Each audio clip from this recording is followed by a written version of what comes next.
Hi, my name is Jolene, and welcome back to the Altimetrics Restaurant Series. In this video, I want to go over some of the biggest mistakes that companies make on their websites that cost them potential new customers and orders. You may be surprised that a large part of website development lays in understanding human psychology.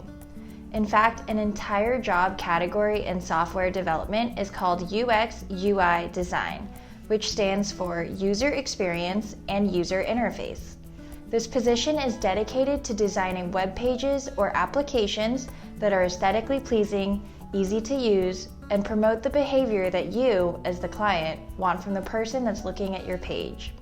For example, if you're a restaurant, your goal would be to have the guest choose you to order food from, so you need to 1, make them hungry, and 2, get them to put that order in. They say you only get one chance at a good first impression. Well, that's even more true with website design.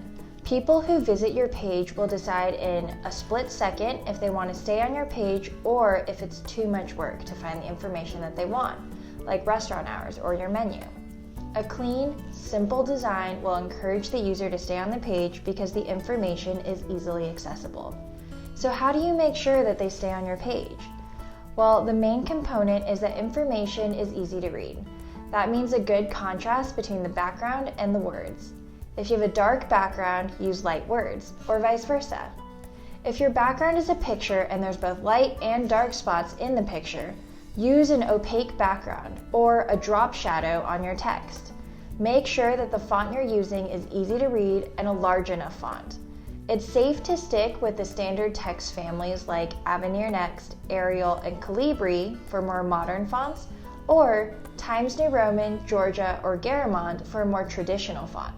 But if you have a special font that you really want to use, like the super elaborate Edwardian script, make sure to keep that font extra large and only use it for small snippets of text like your company name or a header.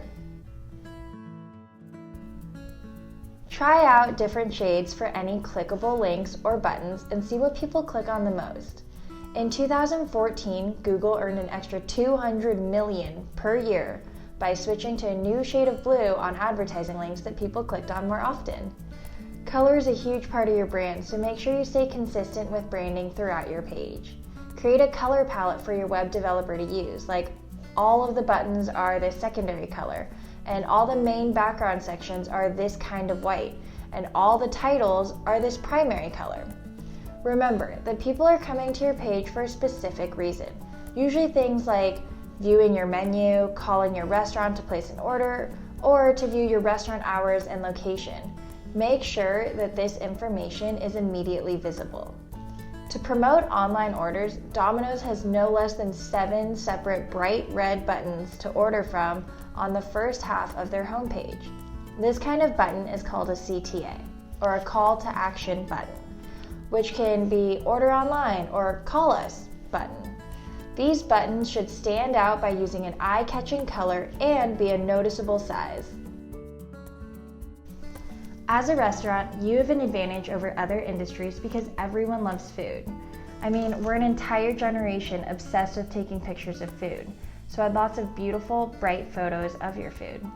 It's absolutely crucial that these photos aren't blurry, and it's better to do close-up, mouth-watering pictures of your dishes.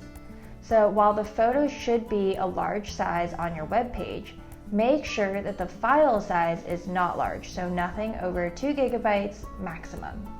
The load time of a web page depends on the code and your image sizes. And research shows that if a page takes over 3 seconds to load, 53% of people will just leave the page. Also, make sure that your developer is typing in a description of the image in the alt text section of their code. This way, if an image doesn't load on your page, you know exactly which one to ask them to fix. So that's a lot of information to digest, so I'm going to go ahead and break this video into 2 parts. In part 2, we're going to go over how to make sure that your website is mobile responsive and that you're maximizing the amount of keywords that you place on your website in subtle and useful ways to help with search engine optimization. Trust me, you'll definitely want to tune in for that. If your site isn't mobile responsive, you could lose out on over half of your potential page visits, which definitely lowers your restaurant's online presence. In the meantime, if you like this video, please like, subscribe, or share with someone who might find this information helpful. And if you have any questions about what I talked about today, just comment below and I'd be happy to connect. Thanks for watching.